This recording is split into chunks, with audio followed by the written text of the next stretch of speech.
इस समय हम लोग भारतीय संविधान और राज्य व्यवस्था कंटिन्यू किए हुए हैं। कहाँ है इसमें मूल अधिकार? मूल अधिकार में अनुच्छेद आज क्या है? 17 आप जानते हैं, बड़ा चर्चित है, प्री एग्जाम में खूब पूछा जाता है। चाहे वनडे एग्जाम हो, चाहे यूपीपीसीएस हो, चाहे आरओ एआरओ बी हो, जो भी एग्जाम, यूपीएससी तक कोई भी एग्जाम, किसी भी स्टेट का एग्जाम आप दे रहे हो तो अनुच्छेद 17 बहुत ही महत्व रखता है। आता रहता है, सिंपली लोग इसे कर भी ले जाते हैं।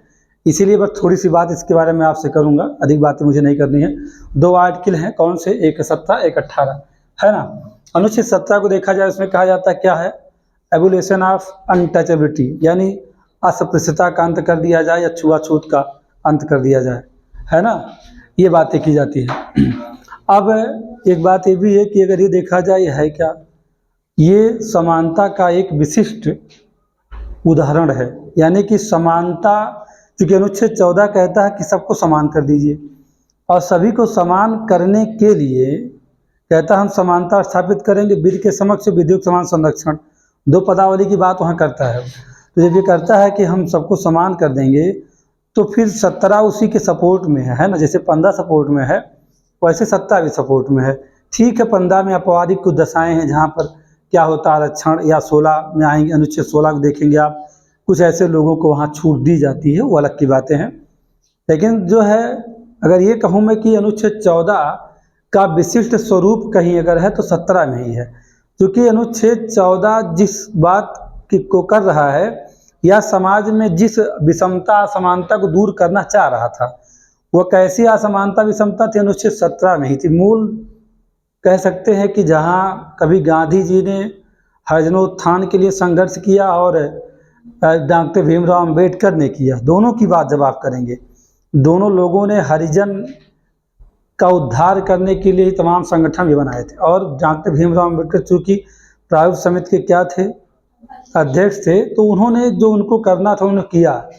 और खासकर उनके लिए जो दलित थे, जो पहले से ही वैदिक काल से ही जिनका शोषण हुआ है, लोग उनसे दूर भागते थे, उन्हीं को अधिकार दिया गया। और 14 जब कहा गया समानता का अधिकार होगा, तो ये भी दिया गया कि जब तक छुआछूत का अंत नहीं करोगे तो समानता कैसे स्थापित होगा। इंसान ही इंसान को अपने पास ना बैठने दे, और इंसान ही इंसान एक दूसरे को एक साथ बैठ के खा ना खा सके, चाय ना पी सके, बात ना कर सके, और किसी अनुष्ठान में एक साथ बैठ ना सके, तो फिर समझ सकते हैं वहाँ यह नितांत आवश्यक हो जाता है कि छुआछूत का अंत कर दिया जाए। समानता तभी स्थापित हो सकती है, अन्यथा होगी नहीं। तो बस इतना याद रखिए कि छुआछूत या अस्पृश्यता का अंत कहाँ है, तो सीधा लाइन हमारा 17 में है, खत्म। यही बात बोल दे, 17 में है। ये बार बार पूछा जाता है।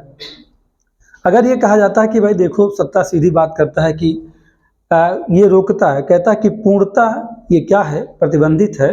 पूर्णता निषिद्ध है। कोई भी किसी के साथ किसी प्रकार का आचरण या व्यवहार नहीं करेगा जो उसे निर्योग्य घोषित करता हो। समझिए, थोड़ा सा शब्द टफ है, उसे निर्योग्य घोषित करता है। निर्योग्य इसका सीधा मतलब होता है कि आपके पास अगर बैठने के योग्य नहीं, तभी तो निर्योग्य है। आप समझ रहे हैं क्या उसे? आप समझ रहे हैं कि निर्योग्य है, मेरे बगल नहीं बैठ सकता, मेरे साथ चाय नहीं पी सकता। हाँ, एक बात और मैं कहूँगा कि संविधान में ये बातें ज़रूर हैं। जो लोग मेरी बातें सुनेंगे तो उनको ये लगेगा भी कि शायद मैं गलत ही बता रहा हूँ, उनको ऐसा लग सकता है। लेकिन अभी भी संविधान में भले अनुच्छेद 17 है, 14 है, लेकिन आज भी ग्रामीण परिवेश में और कुछ ऐसे भी परिवार, ऐसे परिवेश में आप देखेंगे जहाँ पर ये अभी 17 और 14 का कोई मतलब नहीं है। अभी भी छुआछूत उस हद तक नहीं कहूँगा, लेकिन कुछ हद तक, तो बहुत हद तक नहीं कहूँगा, मैं कहूँगा 90% चीज़ें नहीं है, लेकिन 10% कुछ आध्यात्मिक कारणों से विद्यमान है समाज में। कोई ऐसी बात नहीं, वो भी 10% की बात करूँगा, है ना।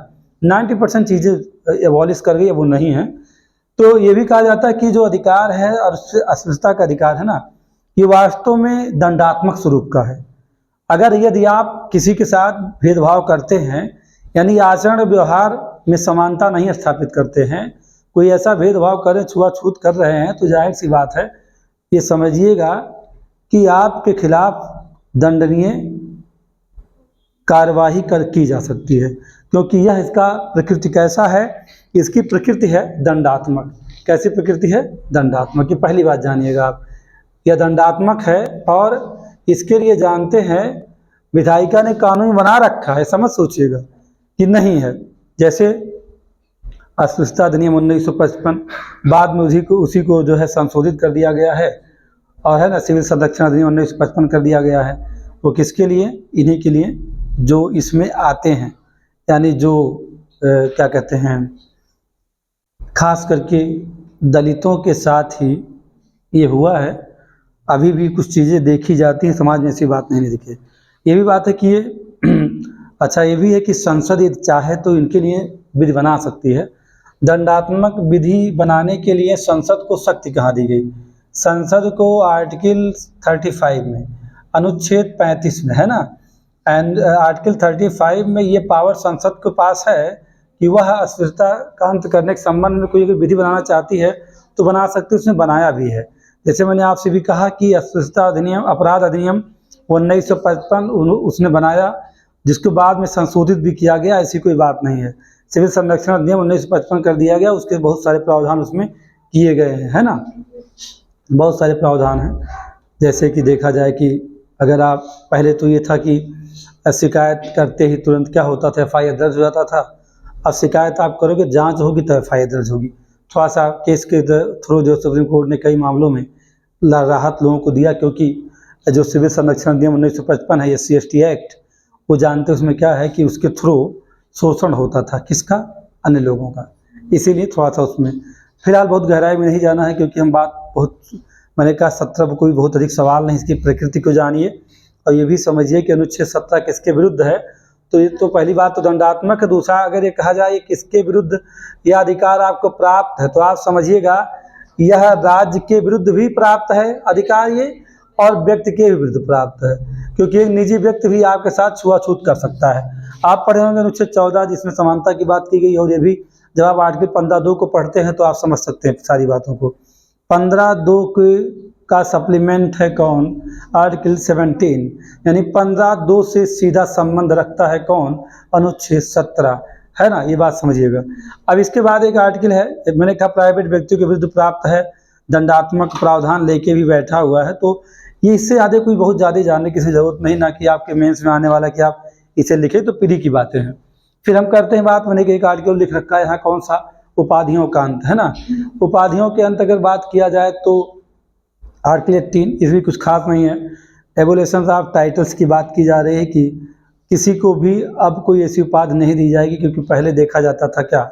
पहले देखा जाता था कि समाज में बहुत सारे राजा महाराजा को किसी को अगर कहा दिया जाए राजा की उपाधि, जैसे राजा राम मोहन राय, पहले क्या है, राम मोहन राय ही तो हैं, लेकिन बाद में उन्हें क्या कह दिया गया? राजा की उपाधि किसने दिया था? अकबर द्वितीय ने दिया था। तो राजा की माने किसी को उपाधि कोई दे दी जाएगी तो समाज में उसका सम्मान बढ़ जाता है, यही ना। तो सम्मान बढ़ गया तो भेदभाव उतना बढ़ सकता है। अब जब संविधान लागू हुआ तो उसी दिन से क्या हुआ? संविधान लागू होने के बाद सभी क्या हैं? प्रजा हैं। हमारा शासक राष्ट्राध्यक्ष है, और भी लोकतांत्रिक देश है हमारा। लोकतंत्र प्रत्यक्ष और लोक अप्रत्यक्ष दोनों तरीके से बनता है। उसमें प्रधानमंत्री को आप जानते हैं, राष्ट्रपति को जानते, बताना आपको नहीं है।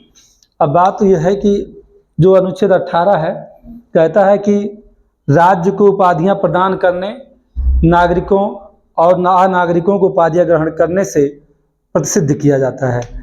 देखिए क्या कहता है? पहली चीज तो राज्य कोई उपाधि किसी को प्रदान नहीं करेगा, ये बात समझिए, क्रॉस कर दिया मैंने उसको। फिर ये भी कहा कि नागरिक हो या अनागरिक हो, यानी कि अगर विदेशी भी हो ना तो वह भी उपाधि नहीं ग्रहण कर सकता है ना। अगर कुछ कंडीशन होंगे, मिलेंगे आपको, कुछ कंडीशन ऐसी हैं जहां पर उपाधियों ले सकते हैं, लेकिन राष्ट्रपति की पूर्व अनुमति होनी चाहिए, बिना उसकी अनुमति नहीं ले पाएंगे, है ना। तो जैसे इसमें आप देखते हैं कि तो कहा गया कि राज्य जो है उपाधि नहीं दे सकता है, और ना नागरिक या नागरिक कोई उपाधि ले सकता है। जब ना राज्य दे सकता है ना कोई ले सकता है क्या? उपाधि को, तो जाहिर सी बात है कि फिर कौन सा ऐसा क्षेत्र जहां उपाधियां दी जा सकती हैं? आप मूल आर्टिकल पे जब इसके आते हैं, यानी मूल आर्टिकल क्या है इसका? आर्टिकल 18 सब क्लास 1 की बात करिए, सीधा आप इसकी बात करिए। आर्टिकल 18 सब क्लास 1, ये जो है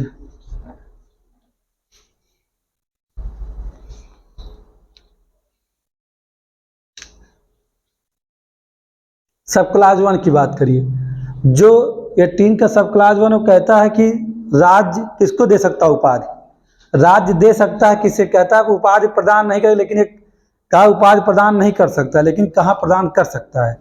80 सबका आर्टिकल 18 सब क्लास 1 कहता है कि सेना, जो हमारी सेना है या सेना के जैसे शौर्य अपना है, अपना बल दिखाती है किसी न किसी युद्ध में, तो उसे प्रोत्साहित करने के लिए हम उसे कोई न कोई उपाधि से नवाज सकते हैं, तब राज्य उपाधि दे सकता है। यानी सेना और शिक्षा के संबंध में, शिक्षा मीन्स की विद्या कहा जाता है, यानी शिक्षा, सेना और शिक्षा के संबंध में अगर देखा जाए तो उपाधि दिया जा सकता है, न और कहीं दिया नहीं जा सकता है। उसमें लिखा भी है क्या कि अनुच्छेद 18(1) के अनुसार राज्य सेना विद्या या शिक्षा संबंधी सम्मान के सिवाय कोई और उपाधि प्रदान नहीं करेगा। यानी कि अगर कोई उपाधि दी जाती है, जो उपाधि ना कहूँगा मैं, सम्मान कहूँगा, अगर राज्य कोई सम्मान दे सकता है तो ये समझिएगा 2 ही सम्मान दे सकता है, एक तो सेना को दे सकता है और शिक्षा के क्षेत्र दे सकता है। मानद उपाधियाँ जैसे किसी PhD की उपाधि दे दिया गया, या साहित्य अकादमी पुरस्कार हमारे यहाँ सम्मान ही तो हैं, है ना, साहित्य के क्षेत्र दिए जाते हैं। तो जो एकेडमिक्स के मतलब, या जैसे यहाँ बहुत सारे पुरस्कार ऐसे हैं तो दिए जाते हैं सम्मान। भारत रत्न भी वास्तव में कोई उपाधि नहीं है, एक सम्मान है, और वो कह सकते हैं कि भारत की राष्ट्र अखंडता का प्रतीक है, हो इसीलिए दिया जाता है। बहुत सारी बातें भी बताऊंगा आगे आपको। फिर आप देखते हैं क्या उसका, उसमें देखिए खंड 2 उसी में दिया हुआ है, यानी सब क्लास 2, इसका 18 का सब क्लास 2 की जब बात करेंगे आप, तो इसमें कहा जाता है क्या कि कोई भारतीय नागरिक किसी विदेशी राज्य से कोई उपाधि ग्रहण नहीं करेगा। इसमें क्या कहा जाता है कि कोई भारतीय नागरिक, कहा गया है क्या, कोई भी भारतीय नागरिक, यानी नागरिकों को यहाँ स्पेशल बता दिया गया विशेष रूप से कि आप क्या कर सकते हैं, कोई उपाधि धारण नहीं कर सकते हैं, मना कर दिया गया, कोई उपाधि धारण नहीं करेंगे। ये किसके लिए है? हाँ, भारतीय नागरिकों के लिए। समझिएगा 18(1) में राज्य को रोका गया है कि आप शिक्षा क्षेत्र में या सेना के सिवाय कहीं कोई सम्मान उपाधि नहीं प्रदान कर पाएंगे। और यहाँ कहा गया कि 18(2) में क्या कहा गया कि भारतीय नागरिक कोई उपाधि धारण नहीं करेंगे। अब जब देखते हैं आप क्या, इसी में हमने कहा कि 3 भी है, जो 18 का सब क्लास 3 है उसको देख लीजिए आप एक बार। सब क्लास 3 कहता है कि ऐसे विदेशी व्यक्ति जो भारत में कोई लाभ या किसी विश्वास के पद पे यहाँ कार्यरत हों, यानी मान लीजिए कोई व्यवसाय करने आए हों या भारत सरकार में कहीं कुछ सेवा दे रहे हों, यहाँ कोई अगर सेवा दे रहे हैं तो वह भी क्या करेंगे, राष्ट्रपति के बिना अनुमति के उपाधि ग्रहण नहीं करेंगे। यानी अगर देखा जाए तो 18(2) में भारतीय नागरिक को रोका गया और 18(3) में किसे रोका गया, विदेशी को रोका गया। यानी विदेशी नागरिक को रोक दिया गया, कहाँ पर रोका गया, 18(3) में। लेकिन उनके साथ एक लगा जो किंतु परंतु लगा है क्या कि अगर ये उपाधि लेना चाहते हो किसी अन्य देश से तो राष्ट्रपति की अनुमति आवश्यक है। किस राष्ट्रपति की, हमारे देश की, यानी भारतीय राष्ट्रपति की पूर्व अनुमति से कोई विदेशी नागरिक उपाधि ले सकता है ना। अब समझ गए होंगे आप, ये बात कह रहा है 18(3). फिर आप कहाँ जाते हैं, 18(4) इसी साल लगा हुआ है, ये सब क्लास क्या, 18(4), ये भी देख लीजिए। 18(4) कहता है क्या कि किसी विदेशी राज्य से मिलने वाले किसी भेंट या कोई उपलब्धि मिल रही है या कोई पद मिल रहा है तो उसके बारे में बताता, कहता कि ऐसा कोई व्यक्ति जो भारत में किसी लाभ या विश्वास के पद पर है, किसी विदेशी राज्य से कोई भेंट नहीं ले सकता है। यानी कि आपको भेंट नहीं ले सकते हैं, कोई सम्मान नहीं ले सकते हैं। ये भी यहाँ भी क्या कहता है, कहता कि आपको राष्ट्रपति की अनुमति चाहिए। किसकी, राष्ट्रपति की अनुमति, राष्ट्रपति की पूर्वानुमति से हो सकता है ये, अन्यथा नहीं होगा। यानी आपकी, अगर आप भारतीय नागरिक भी हैं, है ना, कोई भी व्यक्ति की बात कर दिया, जब कोई व्यक्ति कर दिया गया तो मतलब सब आ गए। जब यहाँ देखिए 2 बता दिया गया भारतीय नागरिक, 3 में कहा गया विदेशी को रख दिया गया, अब फिर क्या कह रहा 4 में, कह रहा कोई भी व्यक्ति अगर किसी को भेंट ले, जैसे मान लो अमेरिका से आपको कोई आपका रहता हो, वहाँ आपको यहाँ ला के BMW भेंट दे रहा हो, तो आप ऐसे गाड़ी अमेरिका से नहीं ला पाएंगे ना यहाँ। या आप कोई यूनिवर्सिटी, हिमालय फ्रेंच की कोई यूनिवर्सिटी है, आपको उपाधि दे रही कहाँ के लिए? आप यहाँ कोई सेवा दे रहे हैं कि सब्जेक्ट में आपको विशेष ज्ञान है और उसने आपको मानद उपाधि देना चाहिए, तो बिना राष्ट्रपति की अनुमति के नहीं ले पाएंगे।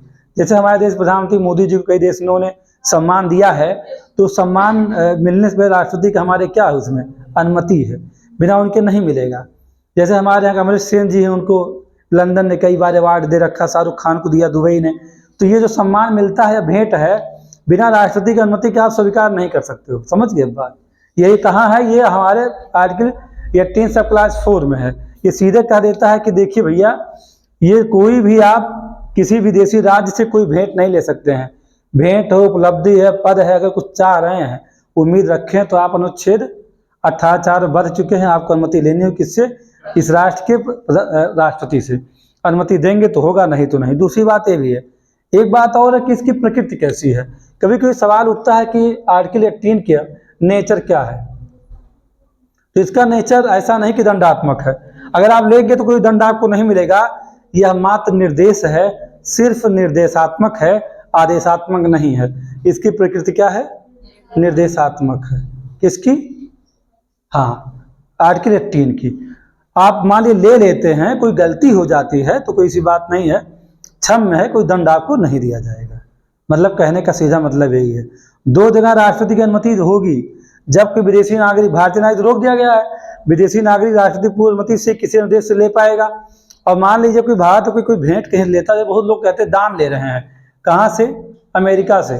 तो अमेरिका से BMW दान ले रहे हैं किसी से, तो दान ले, तो दान का ऐसे नहीं दान पा जाओ, कोई सम्मान ही, कोई मानद उपाधि अक्सर जो दी जाती है, मतलब भेंट उपलब्धि।